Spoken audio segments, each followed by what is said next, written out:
most Canadians would be shocked to know that we're a major exporter of meth to the Pacific. What did you find out here?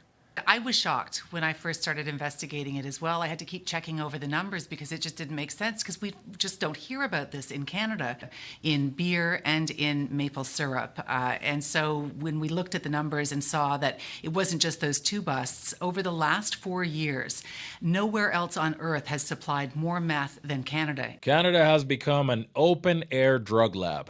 And believe it or not, this country is now one of the biggest exporters of hard drugs in the world. Who would have thought? Canada, the land of hockey and maple syrup, a country known for its safety and politeness, has now effectively turned itself into the Mexico of the North. Let's dive in. And this realization that Canada is the #1 exporter of meth to New Zealand blew me away. I had no idea. We hear so much about fentanyl going to the United States. We don't hear about our role in what is a devastating crisis in New Zealand. Meth use has doubled in the past year. And doubled in the past. They do wastewater testing there, so they have a really good clue of what's going on with meth use. It has doubled. There's not a community that has not been affected by meth. And Canada, criminals in Canada are supplying that meth. Well, let's talk about how it's disguised and how it gets there. So you spoke with, we saw this, Billy, Aiden's brother-in-law, who was with him when he took that fatal sip. It was disguised as Honey Bear beer, so a fake brand. How did that lead to, so this is how they're smuggling it, I'm assuming, right, in cans like this? Somebody in Toronto purchased 29,000 cans of aluminum cans, made those fake labels. They filled the bulk of those cans with real beer. And then they filled about 1,500, 2,000 of those cans with liquid meth, and they shipped it, and it was undetected. The only reason this was discovered was because of Aiden's tragic death. The manager, one of Aiden's boss rather, was giving away what he thought was real beer, and Aiden took one gulp and then died 5 days later. So the rest of the world is starting to pay attention to what's going on in Canada and what this country is turning into, particularly when it comes to international drug trafficking. Again, if you mentioned Canada as a country with a drug trafficking problem just 10 years ago, most people would have thought that you were making stuff up or exaggerating. But that ain't the case, at least not anymore. And Australia and New Zealand are two countries that can definitely attest to that. Canada is now a net exporter of hard drugs like meth and fentanyl. So much so that even the government-paid mainstream media now has to cover it, even though a few months back they were attacking Donald Trump for bringing it up. The Canada you thought you knew is no more. It becomes the site of the largest meth bust in that country's history. And so you've talked about how Canada is the #1 shipper to New Zealand. What does that do for our relationship now with this country and anything that's coming into the country from Canada? The reality is a lot of meth is getting through, and there's a series of massive busts that have been made. One in maple syrup, which was a real brand. Criminals in Canada purchased thousands of cans of maple syrup and filled some of them with meth.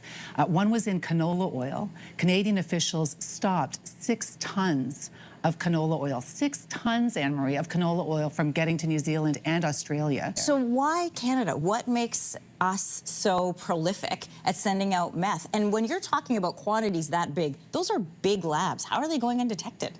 Massive labs. Canada is seen as a place of vulnerability. And we are also a major producer of meth in this country. In the last 2 years, the RCMP has busted 8 or 9 massive meth labs. There was one in Falkland, British Columbia, that was a university-level lab. They were creating new drugs, but they were also creating meth for the New Zealand-Australia market. 6 tons of canola oil.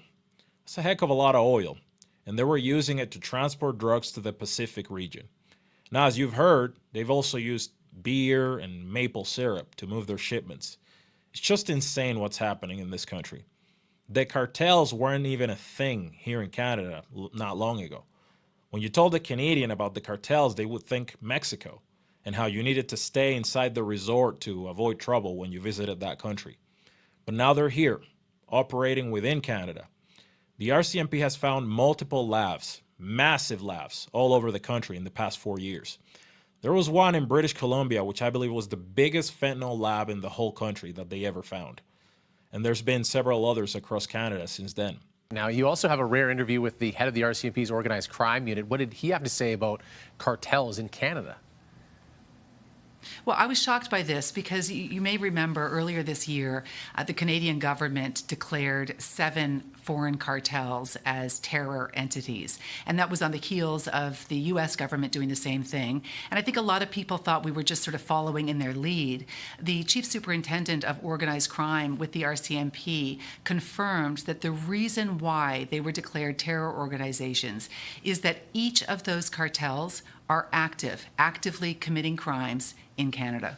Wow. The Canadian government wasn't just following in the footsteps of the United States when they declared that those cartels were terrorist organizations now.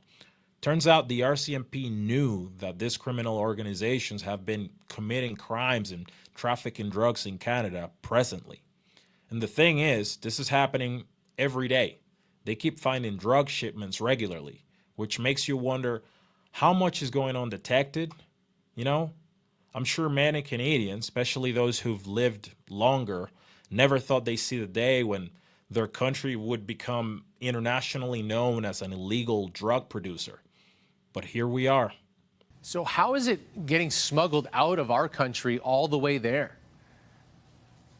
Just about every way you can imagine, and it goes through different trends. The largest shipments, so when we're talking about tons of meth getting from Canada to New Zealand, it's going by sea, by air a lot. Just in August, they had 134 kilos found in machinery on an air cargo flight from Vancouver.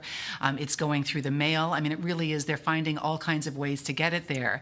And you might wonder why. Why would they bother taking this massive route, some 20,000 kilometers away from Canada, literally on the other side of the world?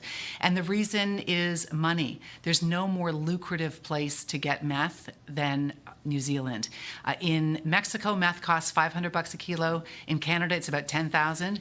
In New Zealand, it goes for $300,000. So this really does come down to dollars. Wow. So where's our responsibility? What's our government's response to this? That's so cute. Hey, if you've made it this far, thank you so much for watching. If you'd like to be notified every time a new video is published, hit the subscribe button and activate the notifications bell. It's completely free and it helps our channel grow. A heartfelt thank you to all our channel members. I really appreciate your support. See you all in the next one. Peace.